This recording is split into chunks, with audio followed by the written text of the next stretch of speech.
Padre, te alabamos en el nombre de Jesús, dejamos en tus manos, Señor, las ofrendas. Gracias porque de lo mucho que tú nos das, te entregamos estas ofrendas en gratitud a ti, Señor.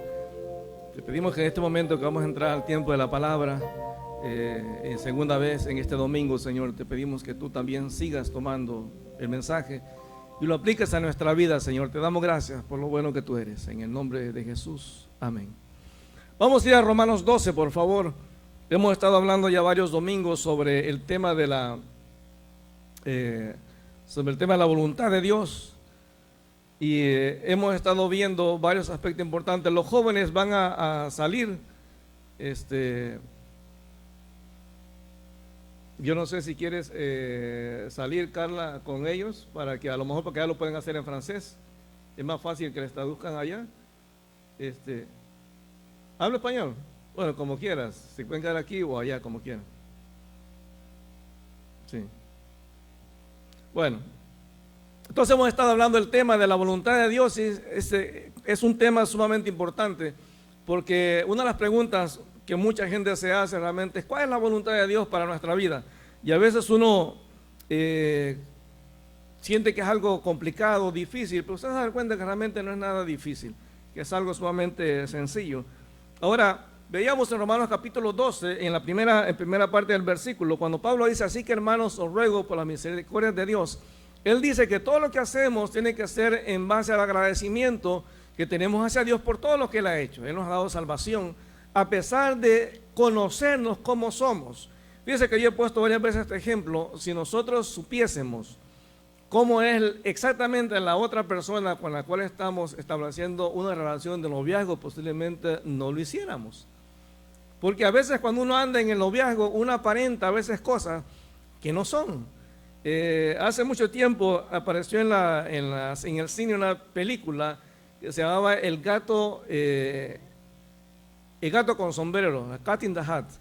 Y esa película mostraba a un hombre que está tratando de conquistar a la señora, a la mamá de los niños, y él se presenta como una persona muy pulcra, muy recta, muy estricta en la cuestión de la limpieza de su casa, pero en una escena lo presentan cuando él entra realmente a su casa, que él se quita el cinturón y se le sale su panza, ¿verdad? Ese pecho que él mostraba delante de los demás, toda su pulcredad.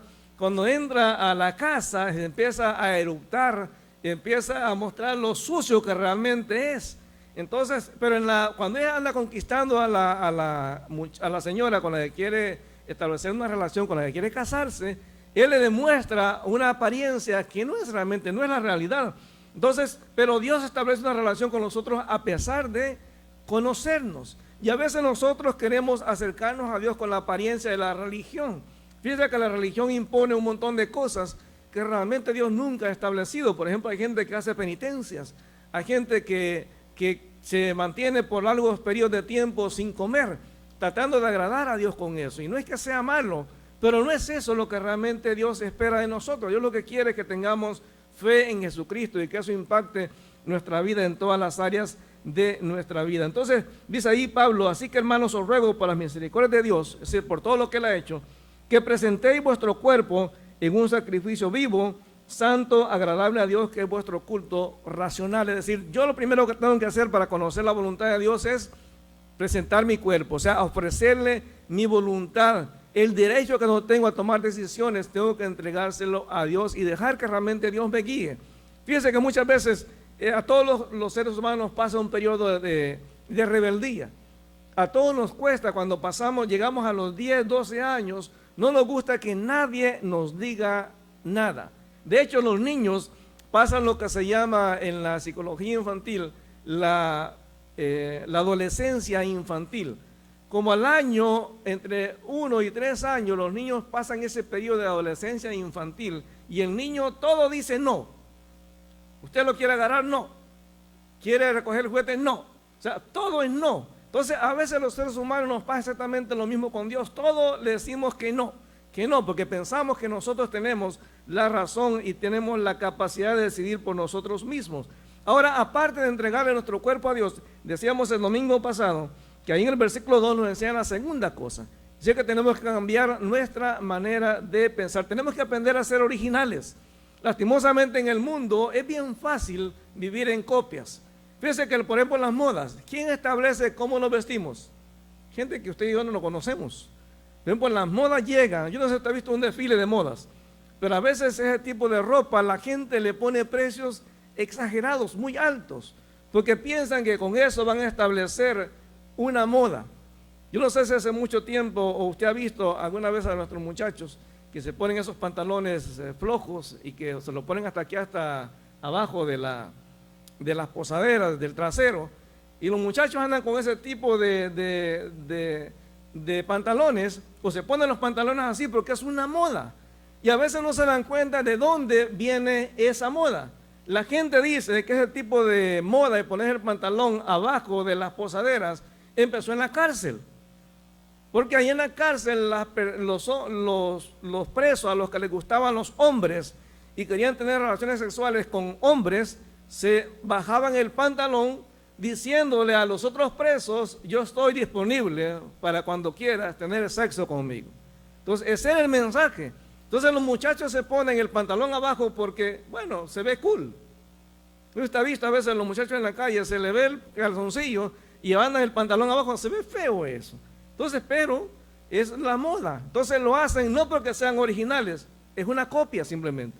No es que al muchacho se le ocurrió, él quiere ser cool, pero lo cool se define por lo que está haciendo, lo que otras personas hacen. Entonces Pablo dice en el versículo 2, no se conformen, no se amolden a este siglo. O sea, no copien algo que no es original. O sea, Dios hizo a cada persona especial. Dice que en el mundo no hay dos personas que sean exactamente iguales, aunque sean gemelos. Hay diferencias, hay diferencias. Hace algún tiempo apareció un documental que a mí me llamó mucho la atención.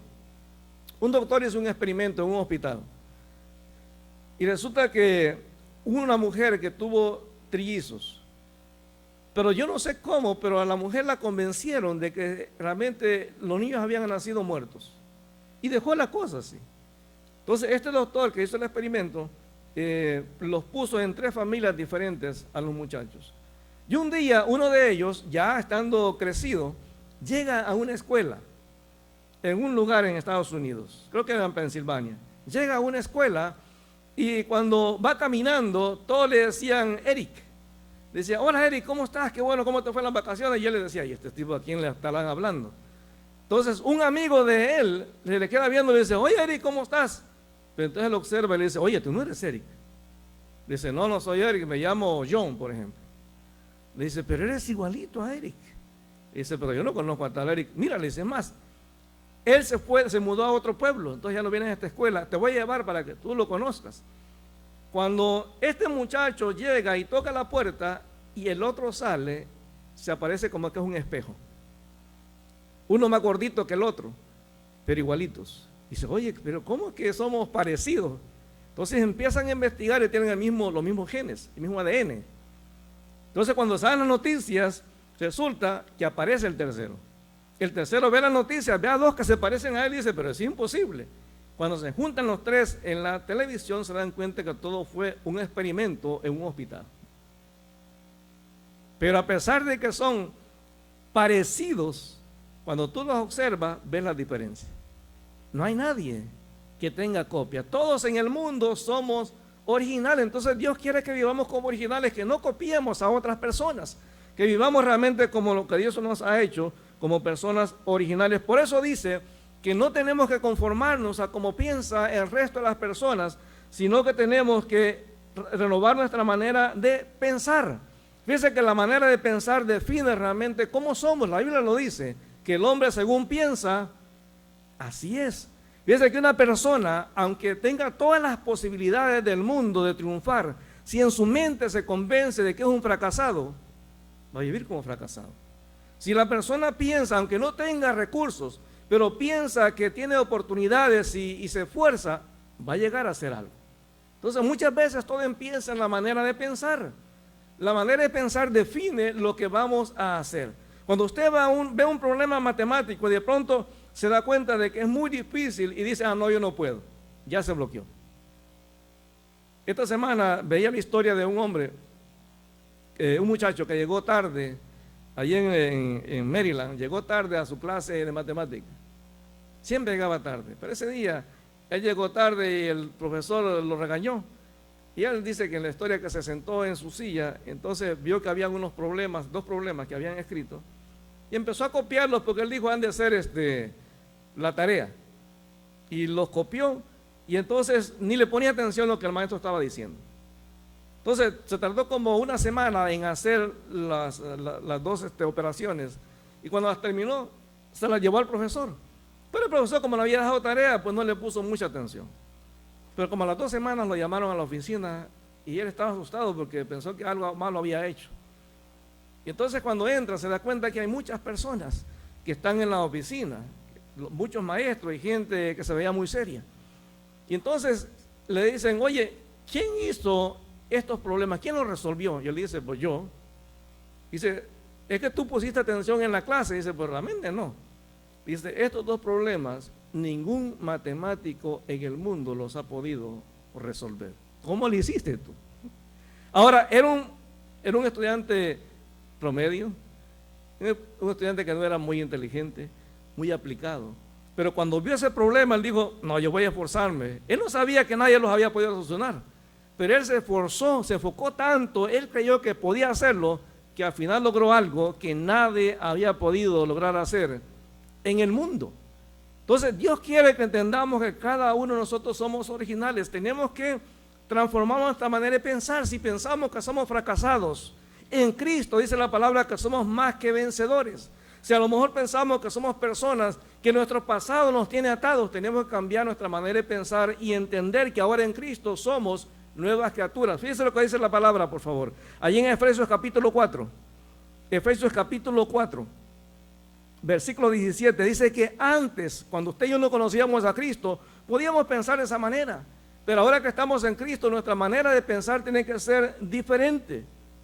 Dice Efesios 4, 17 al 18, dice, con la autoridad del Señor digo lo siguiente, ya no vivan como los que no conocen a Dios, porque ellos están irremediablemente confundidos, tienen la mente llena de oscuridad, vagan lejos de la vida que Dios ofrece, porque cerraron la mente y endurecieron el corazón hacia Él. En Cristo nosotros somos especiales.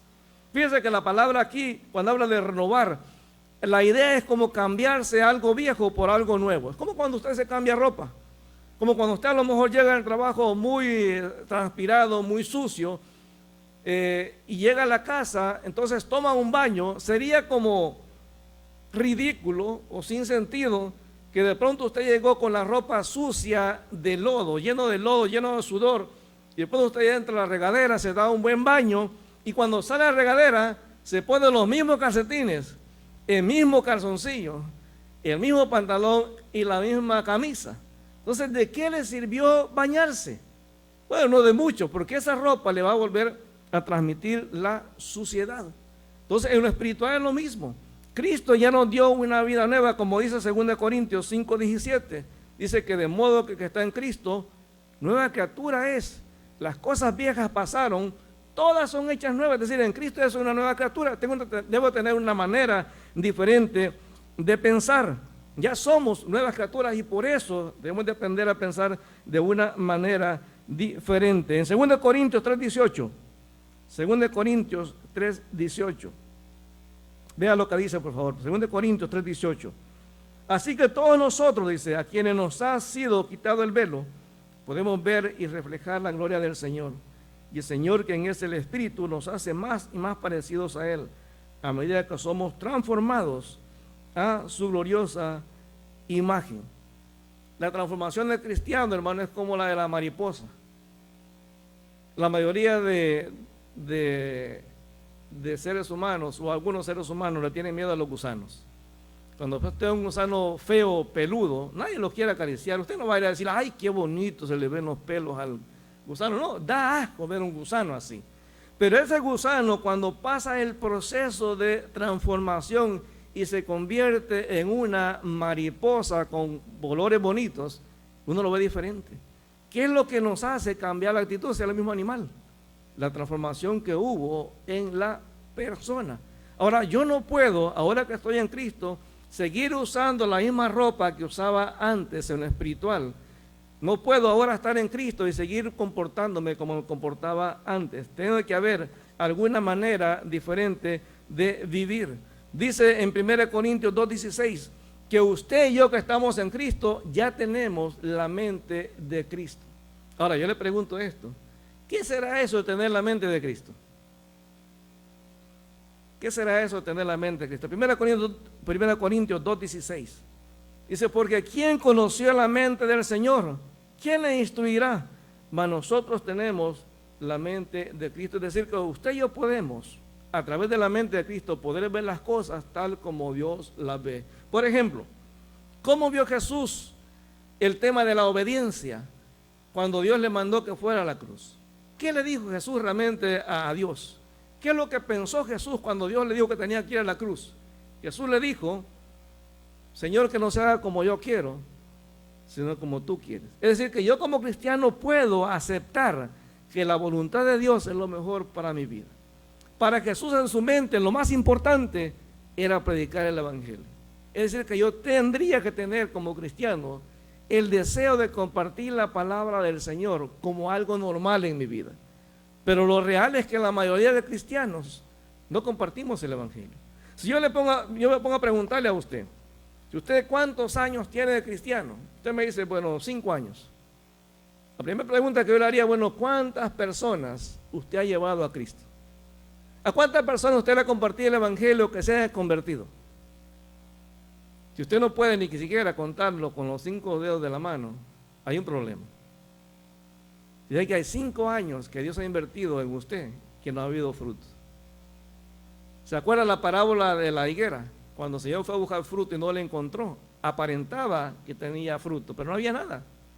Entonces, cuando el Señor nos llame a su presencia, nos pida cuenta de lo que hemos hecho como cristianos, ¿qué es lo que va a encontrar en nosotros? Posiblemente puras excusas. Porque, hermano, no se trata de conocer mucha Biblia, se trata simplemente de tener el deseo de ir a las personas y compartirles la palabra. Ahora, ¿cómo va a afectar nuestra vida diaria una manera nueva de pensar? ¿Cómo va a afectar en mi vida diaria a pensar como Cristo? Vaya conmigo, por favor, a Efesios capítulo 4. Efesios 4. Cuando yo pienso con una manera diferente ahora que estoy en Cristo, eso va a cambiar mi forma de vivir, va a cambiar mi conducta. Hermano, un cristiano, una persona que conoce a Cristo, no puede seguir viviendo diferente. Su conducta tiene que ser diferente. Si a usted en su trabajo lo conocen como un chismoso, pleitista, ladrón, hermano, ¿cuál es la diferencia entonces? ¿Qué va a pensar la gente cuando usted le diga que es cristiano? Me acuerdo hace mucho tiempo, allá donde trabajábamos con Félix, ¿te acuerdas, Félix? Allá en Atmore, que una Navidad yo no sé si Félix fue de los que agarró la botella de champán, pero en esa oportunidad nos regalaron una botella de champán a cada dos trabajadores. Y yo, como no tomaba, la gente quería quedar conmigo para llevarse toda la botella. Entonces es interesante porque había un señor que le decía que era mormón. Y como él se peleaba con los demás por la botella, los demás le decían, oye, pero usted no es mormón, no sé que los mormones no toman. Entonces la gente esperaba un cambio de conducta en aquellos que decimos que tenemos un encuentro personal con Jesús. Y en Efesios 4, vea cómo él hace la lista de lo que éramos antes y lo que tenemos que hacer ahora. Versículo 21, Efesios 4, 21.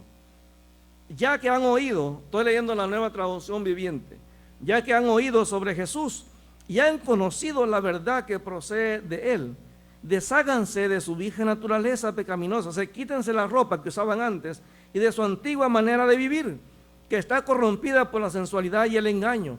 Y en cambio, dejen que el Espíritu les renueve los pensamientos y las actitudes. Pónganse la nueva naturaleza, creada para ser a semejanza de Dios, quien es verdaderamente justo y santo. Así que dejen de decir mentiras, es decir, ahora que yo soy cristiano no puedo ser mentiroso. Digamos siempre la verdad a todos, porque nosotros somos miembros de un mismo cuerpo. Además, no pequen al dejar que el enojo los controle. Hermano, el enojo, todos nos enojamos, ¿sí o no? Uno de nosotros tenemos la mecha muy cortita. Yo, hermano, exploto, pero fácilmente. Y es una lucha que uno tiene. Pero uno no puede dejar que ese enojo controle tu vida. Porque hay gente que se enoja, como lo hacemos todos, pero hay gente que es dura para pedir perdón a la persona a la que ha ofendido.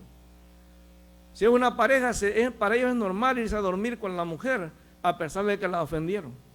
Para ellos es normal, los hijos, muchas veces es normal seguir la vida como si no pasara nada, a pesar de haber ofendido a sus padres, o los padres a los hijos. Dice, no permitan que el sol se ponga mientras siguen enojados, porque el enojo da lugar al diablo. Entonces no nos estamos comportando como cristianos. Si eras ladrón, deja de robar. En cambio, usa tus manos en un buen trabajo digno y luego comparte generosamente con los que tienen necesidad. No empleen un lenguaje grosero ni ofensivo. Mi manera de hablar tiene que ser diferente. Efesios capítulo 5 dice que cantemos al Señor y hablemos al Señor con salmos, himnos y cánticos espirituales. Bueno, las malas palabras a todos en un momento se nos han salido. Como contaba Emilio en la prédica, hay un hermano muy llamado, el hermano René Zapata, que dice que una vez estaba en Puebla y un hermano lo iba a llevar a un lugar. Dice que él iba en el carro y que de pronto se le metió al hermano, se le metió otro carro por la frente, y este hermano que llevaba al pastor sacó la cabeza y le empezó a decir, pero hasta de casi iba a morir, y pues le dio todo su repertorio de malas palabras. Y cuando mete la cabeza se acuerda que a la par ve el pastor. Le dice, ay pastor, perdón, se me salió. No, hermano, déjelo que salga, porque eso no tiene que estar ahí adentro. Se nos sale, hermano. Se nos sale. Entonces dice que todo ese tipo de cosas tienen que estar, dice, no ser parte de nuestra vida. Dice, no empleen un lenguaje grosero ni ofensivo. Que todo lo que digan sea bueno y útil, a fin de que sus palabras resulten de estímulo para quienes los oigan. Hay un dicho por ahí que dice que en boca cerrada no entra mosca. O como dice por ahí la hermana Ana, calladita me veo más bonita. A veces es mejor callarse. Yo he escuchado gente decir cosas que hieren a otras personas. Yo les he contado que cuando nosotros, cuando iban a hacer Anthony, que una hermana nos dio el aventón, el ray para ir al hospital. Y la hermana, yo entiendo que a lo mejor ella quería de alguna manera tranquilizarnos, pero en lugar de tranquilizarnos se ponía peor la situación. Porque me acuerdo que eran como las 6 de la tarde, estaba ese tráfico horrible en la ruta de Carí, y teníamos que ir al hospital judío. Y me acuerdo que íbamos en el carro y la hermana empieza a decirle a Adriana, mira hermana, usted tranquila, yo tengo una prima que igual la llevamos al hospital y en el camino se nos murió. Entonces Adriana solo me quedaba viendo y le decía, allí tengo otra, dice, otra familiar, dice, que en el mero camino, dice, dio a luz, dice, y el niño nació muerto. Y Adriana me decía, me daban ganas de darle como dicen en Cuba, un piñazo. Ganas de darle un golpe. Me dice, ¿por qué no se calla? Yo con mis contracciones y ya diciéndome de ese tipo de cosas, hermano, cuando no hay nada que decir, no lo digamos. Hace muchos años murió el nieto de una hermana, y me recuerdo que cuando estábamos en el funeral, la gente entraba y lo normal, todos le decían a la mamá del muchacho, lo entendemos, lo sentimos, y pasaban, y ella le decía, muchas gracias, y poco a poco cada persona pasaba y le decía lo mismo, lo sentimos mucho, de verdad que lamentamos que su hijo haya muerto, y cada uno decía exactamente lo mismo, y la hermana respondía normal, y decía, muchas gracias, gracias por venir. Entonces yo la estaba observando y me la acerqué y simplemente la abracé. Cuando yo la abracé, ella empezó a llorar, pero a llorar fuerte, a gritar. Ella realmente no quería que la gente le dijera que la entendiera, porque es imposible que uno entienda el orden de una mamá cuando ha perdido a un hijo. Es imposible, hermano. Simplemente la abracé y empezó a llorar y empezó a decirle, Señor, mi hijo, empezó a llorar, pero a llorar. O sea, todo ese dolor que ella tenía reservado, acumulado en su corazón, en ese momento se salió. Lo que ella necesitaba no eran palabras, ¿sabes? Que no hay que decir nada, hermano. A veces los esposos tenemos que aprender, mire, a poner, como dice la Biblia, guarde nuestra boca, no decir nada, porque a veces decimos cosas que ofenden a la esposa. Podemos decir una palabra, y hermanas, también las hermanas tienen que aprender que los hombres no somos genios. A veces los hombres somos despistados. A veces a los hombres, las parejas nos pasa como aquella pareja que él está en su cuarto leyendo el periódico y de pronto ella sale del baño y se ve en el espejo y está pues con su bata de dormir y le dice al esposo, estoy gorda. Hermanos, amados, cuando una mujer le dice que esté gorda, ponga atención. ¿Qué es lo que realmente ella quiere decir? Entonces cuando él ve eso, como está leyendo, escucha eso, cuando él está leyendo el periódico, él justo en la página que está viendo hay un anuncio de un gimnasio que ofrece un programa de dieta y de ejercicio para adelgazar. Y dice, mira amor, aquí está un programa, aquí hay un gimnasio aquí cerca. Y la mujer se le queda viendo y le dice, eres un tonto. Y se fue enojada. Es lo mismo que llegan a la iglesia. Ella estaba furiosa todavía y le dice al pastor, mi esposo me dijo que estoy gorda. Dice, yo nunca te dije que estaba gorda. Tú dijiste que estaba gorda. Sí, pero lo que yo quería que tú me dijeras es que estoy bien así. Hermano, a veces es mejor no decir nada. A veces es mejor no decir nada. Por eso Pablo dice, no digamos cosas que no tenemos que decir. Dice, no empleen un lenguaje grosero ni ofensivo. Que todo lo que digan sea bueno y útil, a fin de que sus palabras resulten de estímulo para quienes las oigan. No entristezcan al Espíritu Santo de Dios con la forma en que viven. Que recuerden que Él los identificó como suyos y así les ha garantizado que serán salvos en el día de la redención. Versículo 31. Líbrense de toda amargura. No, un cristiano no puede estar amargado. Con todo lo que Dios hace en su vida no puede estar amargado. Líbrense de toda furia, enojo, palabras ásperas, calumnias y toda clase de mala conducta. Por el contrario, sean amables unos con otros, sean de buen corazón y perdónense unos a otros, tal como Dios los ha perdonado a ustedes por medio de Cristo. Entonces, cuando yo estoy en Cristo, una manera en la que voy a demostrar que he cambiado mi forma de pensar es mi conducta. Las cosas que hago todos los días. La segunda cosa, el segundo aspecto que debemos de tomar en cuenta cuando cambiamos nuestra manera de pensar, es que cuando yo cambio mi manera de pensar a la manera de pensar de Dios, mi confianza, mi actitud frente a las circunstancias es diferente.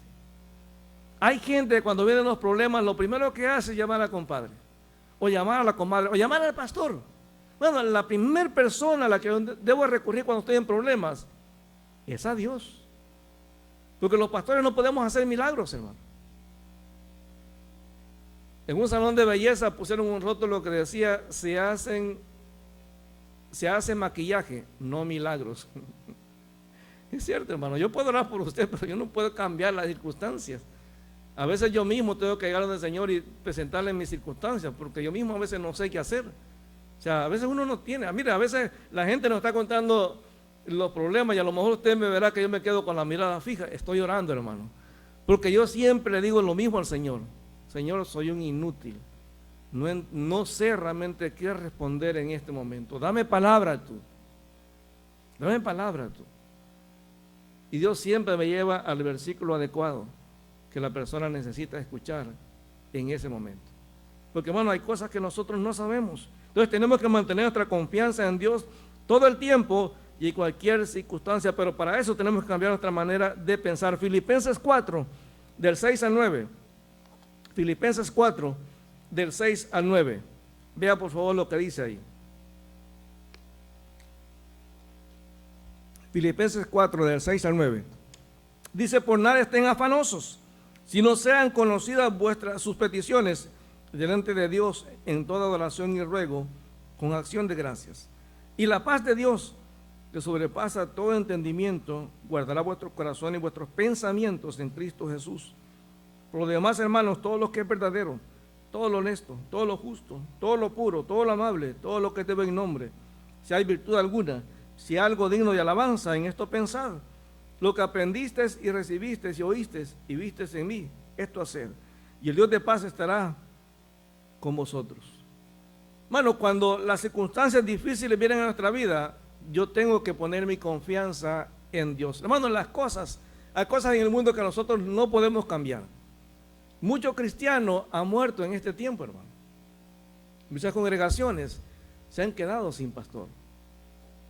Yo veo siempre los reportajes que nos mandan, y es duro a veces ver congregaciones donde el pastor y la esposa murieron. Esas congregaciones a veces uno dice, pero vendrá otro pastor. Hermano, no hay pastores. Hay lugares donde las iglesias están cerradas, no porque quieran, sino porque no hay nadie quien predique. Entonces es complicado, es difícil. Y a veces uno le pregunta a Dios, Señor, ¿por qué están pasando este tipo de cosas? Yo creo que la pandemia vino a sacudir la comodidad que teníamos como iglesia. Yo le aseguro que si nosotros nunca hubiéramos pasado por esta pandemia, no estuviéramos transmitiendo por Zoom o por Facebook. No hubiéramos tenido la experiencia que hemos tenido de gente que se está convirtiendo en otros países. No lo tendríamos. A lo mejor nos hubiera abierto la obra en Pleasantville. O sea, Dios está haciendo cosas para sacudir a la iglesia, para que nuestra manera de pensar cambie. ¿Por qué? Porque, hermano, si yo voy a confiar en Dios solamente en los momentos donde hay felicidad, cuando todo está bien, eso es fácil. Pero cuando las cosas están difíciles. El libro de Hebreos habla de la gente de fe y dice que algunos no recibieron las promesas mientras estaban en esta vida. Ahora dice ahí en Romanos capítulo 12, versículo 2, dice, cuando yo le entrego a Dios el control de mi vida, cuando no me amoldo al mundo, sino que cambio mi manera de pensar, entonces dice, yo voy a comprobar la voluntad de Dios, voy a probarla, voy a entenderla, voy a saber realmente cómo es. Y mire lo que dice ahí, dice hay tres formas o tres cosas que tiene la voluntad de Dios, tres características. La primera es que es buena, o sea, lo bueno es contrario a lo malo. O sea, muchas veces pensamos que Dios me está restringiendo las cosas cuando me muestra su voluntad. Dios sabe lo mejor para nosotros. A veces Dios evita una relación sentimental porque Dios sabe que me va a ir mal. Jeremías capítulo 29, versículo 11. Jeremías 29, 11. Recuérdese, el plan de Dios para nuestra vida es lo mejor que puede pasarnos. Dios quiere lo mejor para nosotros. Jeremías 29, 11. Dice, porque yo sé los pensamientos que tengo acerca de ustedes, dice Jehová, pensamientos de paz y no de mal, para darte el fin que esperas. Entonces me buscarás y me hallarán, porque me buscarán de todo su corazón. Entonces la voluntad de Dios es buena, o sea, Dios quiere que todo realmente nos vaya bien, pero también dice que es agradable, es beneficioso, es de bendición, o sea, me voy a sentir contento, me voy a sentir bendecido. Ahí en Isaías 26:3, Isaías 26:3 dice, tú guardarás en perfecta paz a todo aquel que confía en ti, a todos los que concentran en ti sus pensamientos. Hermano, la voluntad de Dios es agradable. ¿Por qué? Porque en los problemas, las dificultades de la vida, Dios me va a traer paz. Proverbios 10:22 dice, la bendición de Jehová es la que enriquece y no añade tristeza. O sea, Dios quiere realmente que yo disfrute, que mi vida cristiana sea una vida abundante y que yo disfrute realmente de todas las bendiciones que Dios me ha dado. Dice que también es perfecta, no le falta nada, hermano. Todo lo que Dios me da es exactamente lo que yo necesito. Yo he aprendido a través de los años, cuando voy a orar por un enfermo, yo siempre le digo al Señor lo mismo. Yo le digo, Señor, yo creo que tú puedes sanarlo, pero en tu palabra dice que yo tengo que orar a ti según tu voluntad. Si es tu voluntad, sánalo, Señor, completamente. Y he visto gente que se ha levantado y hay gente que se ha muerto, ¿no? Porque no depende de lo que uno cree o lo que uno dice en ese momento. Se trata de la voluntad de Dios. Tengo que creer que Dios puede sanar, pero al final de cuentas quien decide lo que se va a hacer es Dios, y la voluntad de Dios es perfecta. A mí me sorprende cuando hay un pasaje allá en Isaías y también el libro de Reyes, cuando Isaías llega a la casa del rey Ezequías y le dice, arregla tus cosas, pon todo en orden porque te vas a morir. Y Ezequías entonces empieza a lamentarse y le dice, Señor, pero Señor, yo he sido fiel contigo, ¿por qué me vas a quitar la vida? Entonces Dios le manda a Isaías que se regrese y le diga a Ezequías que va a vivir 15 años más. Entonces Dios le da esa bendición a Ezequías. El problema es que Ezequías en todo ese tiempo no pudo, se concentró tanto en vivir su vida, solamente que no influyó absolutamente en nada en su hijo Manasés. Manasés fue el rey más malo y que duró más tiempo en el reino del sur. Manasés reinó más de 50 años. Y el tipo, él metió a varios de sus hijos, los quemó en fuego, presentándolos como sacrificio a los dioses. Entonces, si Ezequías hubiera aceptado la voluntad de Dios de morirse, posiblemente Manasés hubiera sido diferente. Interesante, el hijo de Manasés fue Abías, y Abías fue un hombre conforme al corazón de Dios. Entonces, muchas veces cuando Dios me dice que no a algo, es sabio escuchar la voz de Dios. Cuando Dios me dice que no a una relación sentimental, hay que ponerle atención, porque a veces Dios me está salvando de algo que no es correcto. En el Salmo 18, versículo 30, Salmo 18, 30, dice: el camino de Dios es perfecto. Todas las promesas del Señor demuestran ser verdaderas. Él es escudo para todos los que buscan su protección. Pues, ¿quién es Dios aparte del Señor? ¿Quién más que nuestro Dios es una roca sólida? Dios me ama, Dios me arma de fuerza y hace perfecto mi camino. Bueno, cuando Dios me dice que no, Él sabe qué es lo que es mejor para mí. Usted y yo como padre hemos tenido la experiencia que a veces nuestros hijos nos piden un consejo, y nosotros que ya hemos pasado por ahí, cuando le decimos a una muchacha: no te conviene ese muchacho, porque hay cosas que usted y yo como padres vemos que ellos no ven. Porque uno enamorado, hermano, todo lo ve perfecto. Pero ¿cuántos matrimonios se desarman? Porque cuando ya están casados se dan cuenta que no era lo mismo, no era la misma cara que muestran ahora de cuando eran novios. Entonces, muchas veces cuando Dios me dice que no a algo, tengo que tener sabiduría y poder entender que la voluntad de Dios siempre es buena, agradable y perfecta. Así es que cuando uno ve todo esto, hermano, la voluntad de Dios, yo no puedo conocer la voluntad de Dios y vivirla de una manera plena a menos que yo le entregue el control completo de mi vida, y a menos que yo tenga una manera de pensar original, tal como la manera de original que tuvo Jesucristo. O sea, yo tengo que aceptar hacer esa entrega a Dios y ese cambio de mentalidad para poder entender lo que viene más adelante. Más adelante vamos a ver qué es la voluntad de Dios. Te vas a dar cuenta que es bien sencilla y práctica. Pero cuando yo no he entregado mi vida a Cristo, cada vez que Dios me diga: haz esto porque esta es mi voluntad, me voy a resistir, porque no he entregado mi control al Señor. No voy a aceptar la voluntad de Dios porque mi manera de pensar no va de acuerdo a la manera de pensar de Dios. Entonces tengo que cambiar mi manera de pensar. Ya no pensar como piensan en mi país de origen, sino pensar como se piensa en el reino del cual yo soy miembro ahora. Dice la palabra, fíjese, que ahora usted y yo somos miembros del reino de Dios. Y en el reino de Dios hay un solo rey, que es Jesucristo. En el reino de Dios todos nos sometemos porque todos somos iguales. En el reino de Dios, dice la Biblia, todos somos más que vencedores. Padre, te alabamos en el nombre de Jesús. Mi Dios, te damos gracias por lo bueno que tú eres. Gracias por la bendición, Señor, que tú nos das en esta mañana de poder ver, Señor, cómo tú en tu palabra has establecido principios bien sencillos, Señor, pero al mismo tiempo bien prácticos. Tú quieres que para poder conocer tu voluntad nosotros entreguemos el control completo, pleno de nuestra vida. Que nos presentemos delante de ti como un sacrificio vivo, santo, agradable a ti, Señor. Lo importante no es agradar al mundo, ni agradarnos a nosotros, ni agradar a una iglesia. Lo importante es que tú estés agradado. Dice tu palabra que no nos conformemos, no copiemos lo que el mundo hace, sino que cambiemos nuestra manera de pensar. Porque solamente así podemos comprobar, disfrutar, experimentar tu buena voluntad, Señor, tu voluntad que es buena, agradable y perfecta. Padre, posiblemente en esta mañana hay personas, Señor, de las que están conectadas en Zoom o en Facebook, o de las que están aquí en este lugar, Señor, que a lo mejor, Señor, en algún momento tienen que tomar decisiones en sus vidas. Padre, no podremos conocer tu voluntad a menos que primero vengamos al altar y te pongamos nuestra vida rendida delante de ti, Señor. No podemos entender tu voluntad a menos, Señor, que entendamos que nuestra manera de ver las cosas tiene que ser diferente a cómo las ve el mundo.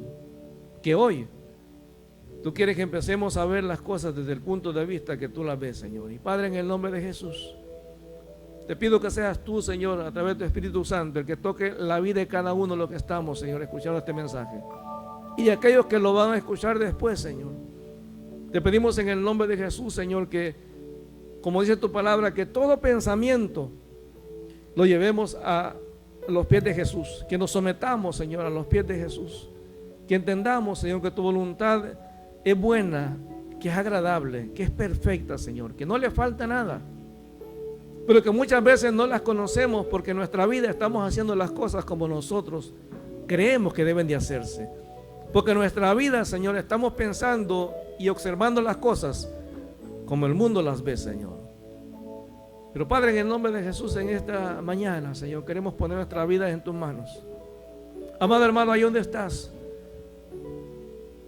dile al Señor que en este día tú estás dispuesto a poner tu vida en el altar, que Él tome control, que Él haga las cosas como Él quiera, que tú quieres empezar a ver las cosas como Cristo las ve, que tú quieres empezar a actuar como Cristo actuaría, que tú quieres empezar a tener actitudes como las tendría Cristo. Señor, te damos gracias en el nombre de Jesús por la presencia de tu Espíritu Santo en nuestra vida, Señor. Que Padre, que Él nos quebrante, que Él quite aquello, Señor, que no es agradable delante de ti. Te damos gracias porque, Señor, dice tu palabra que tú has comenzado la buena obra en nosotros y la vas a perfeccionar, Señor, hasta el día de Jesucristo. Gracias por nunca darte por vencido con nosotros. Que en esta mañana, Señor, nosotros podamos doblegarnos delante de ti, Señor, y que podamos realmente hacer una entrega completa a ti, Señor. Te damos gracias en esta mañana en el nombre de Jesús. Amado hermano, esta es una cuestión personal. Es lo que cada uno de nosotros tiene que hacer delante del Señor. Lo que tú decidas hoy es una cuestión personal. Tú puedes decidir si entregarle control al Señor o decidir seguir haciendo las cosas como tú quieres. Puedes decidir seguir pensando como el mundo piensa o pensar de una manera original, la manera original que Dios ha puesto en nuestra mente, en nuestro corazón, ahora que somos hijos de Él. Señor, te damos gracias en el nombre de Jesús. Toca a cada uno de aquellos que están escuchando el mensaje, Señor, a través de las redes sociales. Te damos gracias porque tú eres un Dios bueno, Señor, y porque no hay nada, Señor, que haya en nuestra vida que tú no conozcas. Pero te damos gracias, Señor, porque tú nunca nos has dejado y nunca nos vas a dejar. Pero te damos gracias en el nombre de Jesús. Gracias porque queremos que tú tomes control de nuestra vida, Señor. Gracias porque tú eres el principio y el fin, el alfa y el omega, Señor. Tú crees que te estamos pidiendo en esta mañana que tú tomes control de nuestra vida, Señor. Que tú controles cada decisión que vamos a tomar, Señor. Que podamos pedir tu orientación, tu sabiduría, Señor. Tu palabra dice que si alguno tiene falta de sabiduría, que la pida a ti, Señor, que tú darás abundantemente y sin reproche, Señor. Por eso, mi Dios, en el nombre de Jesús, te damos gracias. Te damos gracias, Señor, en esta mañana. Gracias, Señor, en el nombre de Jesús. Alfa y el Omega. Estamos pidiendo en esta mañana, Señor, El principio y el que tú fin, controles nuestra vida, Señor. Dobléganos. y el gran yo soy. Muchas veces no va a ser fácil, Señor, doblegarnos delante de ti. Pero te pedimos en esta mañana que tú doblegues nuestro corazón. Todopoderoso, el que Oh, sí, Señor, en el nombre de Jesús. Y el gran yo soy.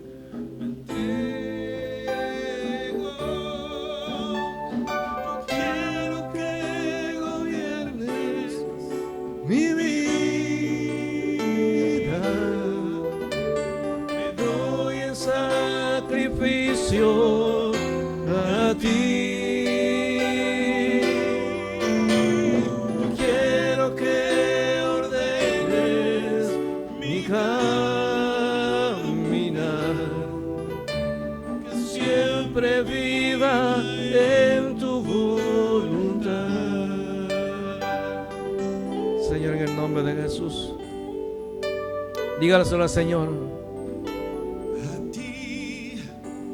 El alfa y omega, el principio y el fin, y el gran yo soy, me rindo a ti, el todopoderoso, el que es y quién será, y el gran yo soy.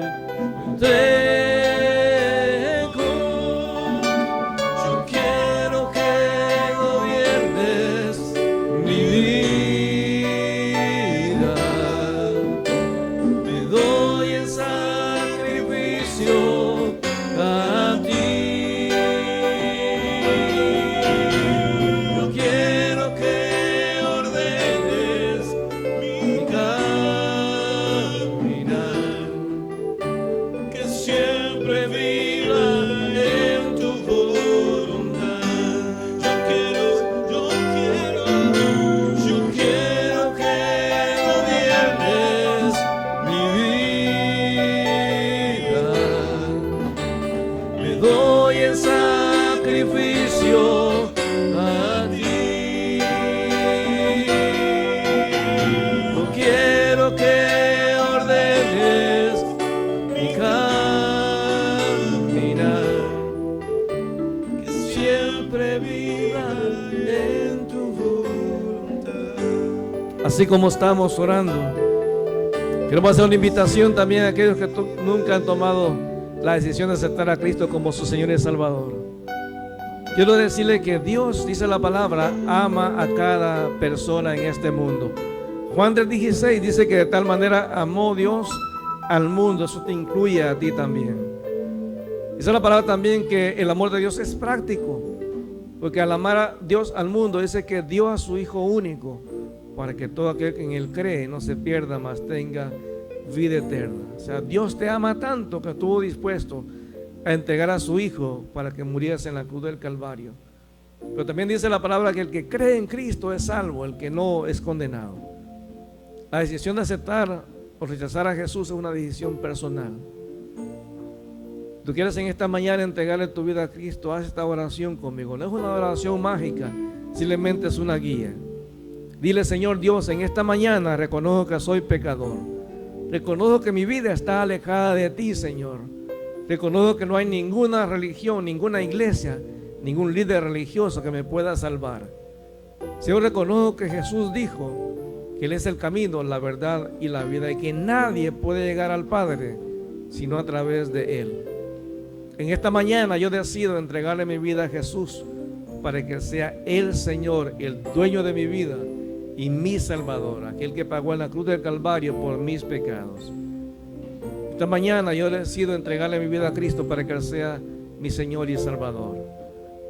Si hay alguna persona en este lugar que hizo esta decisión de entregar su vida a Cristo, levante su mano. Si usted está conectado a lo mejor en las redes sociales, ahí donde está, háganos saber a través de un mensaje que usted decidió entregar su vida a Cristo. Si está a lo mejor reconciliándose con el Señor en esta mañana, a lo mejor ha estado alejada del Señor o alejado del Señor, pero esta mañana decide reconciliarse con el Señor, también hágalo saber y con todo gusto oraremos con usted y lo orientaremos a una iglesia.